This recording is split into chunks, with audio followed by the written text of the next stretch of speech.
Hey, good morning. It's Saturday the 11th of May, 5/11.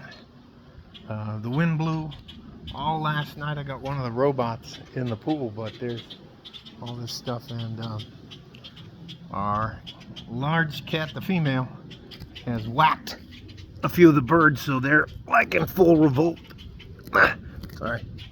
Uh, it was Mother's Day, and we had about, including my wife, my mother-in-law, and I, about 28 people here. And it was a lot of fun, but it's for those of us who don't have a lot of family members. Let me sit down. Look, they just finished destroying part of the can of tuna. There is the terror of our household. She finally learned how to use the box, which is a godsend for me personally. Here is a project that comes with the story. So, anyways, I'm 110 days sober. Anyways, let me get to the point. A lot of us guys don't have big families and don't grow up with big families. So for me, it's a little overwhelming sometimes when they get here and they call you uncle and they hug and kiss you and like they've known you your whole lives. It's really nice. They all brought a dish. There was so much food. Everybody took food away. Anyways, I said nothing to anybody when they were drinking. There is a very distinct difference when they all get together. So it was my mother-in-law and two of her sisters. She has 7 sisters and 9 brothers. That means that they didn't have a TV when their mom and dad were growing up. So anyways, it's just a joke. Big family, and family reunions are massive. So there are some very distinct benefits to having a traditional woman and a traditional family. I don't know if you know this about the culture, and I'm not speaking for the entire Mexican culture. I'm just speaking for my wife's family. Their last 2 names, I won't give you their last 2 names, but they're very traditional last 2 names. And the men eat before the women do, while the women are still cooking and preparing stuff. Now the women are snacking the whole time and talking. They call it chisme. In Central and South America, it's bonchinche. It's gossip. They're just gossiping, and it is Spanish. I'm good the first, second, third, and sometimes fourth gear, but when they get into fifth gear Spanish, it's overdrive. I get like, I only pick up the swear words like every 1 to 5 words. Like, anyways, that's not the point. It's just men are told to go have a seat, and your woman brings you a plate of food, brings you what you want to drink, and the guys just sit out there and we talked and we had a good time.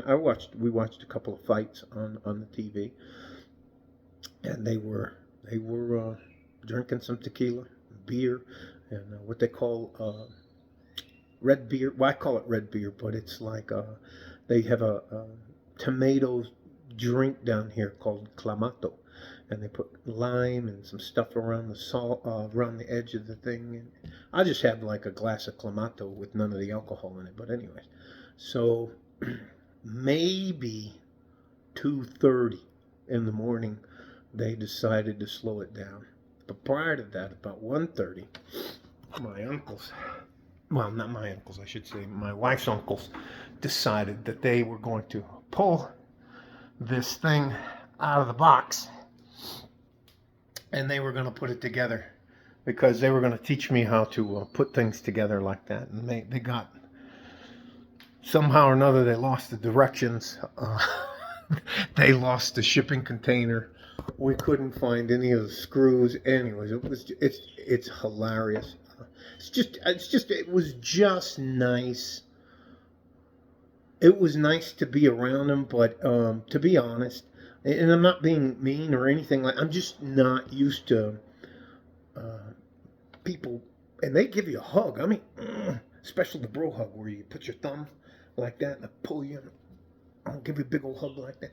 I'm not used to that. The guys don't kiss each other on the cheek, but the women do, and it's wild. Everybody goes around and says hello to everybody, and before they leave, They say goodbye, and there's always three goodbyes. It's one where you're sitting here, we're all sitting here in the living room, and everybody, okay, it's time to go, da da da da da da da. They say goodbye here. Then they get to the front door and they say goodbye again. And then right outside the car, right outside their cars, they say goodbye for the third time. So that's just the way it was. So they started that around 2:30. I think maybe 3:20, 3:30 they finally were all off. But they cleaned up before they went. Now, that may not be normal for you guys, but this place was not destroyed. I mean, they were vacuuming and doing dishes. And, oh, wow. So, anyways, I just wanted to share that. It was really nice. It's very nice for me to be around that, but I just don't do well with, I don't go to large sporting events. I'd rather sit at home in my underwear and watch them on the couch, pay-per-view, or I'll go to small regional events, MMA events and boxing events and some jiu-jitsu tournaments, but I sit away from any of it. It's just the way I am. But it's pretty damn cool to be part of an enormous family. All right, love you guys. Stay safe and healthy. Take care of each other if you can, and if you can't, take care of yourself. You know what? And they never ask me for anything, which is, I'm always like, especially if you hug me and kiss me, I'm like, but it's just nice. And I'll put the title in having a traditional family. Being around a traditional family is nice. Like a fart in a G-string from West Texas, El Paso. I'm out of here. The UFC fights start, I think, 2 o'clock. I think I'm Central Time. I'm either Mountain Time or Central Time. I'll have to check that out. But anyways, again, like a fart in a G-string from West Texas, El Paso. I'm out of here. Bye-bye.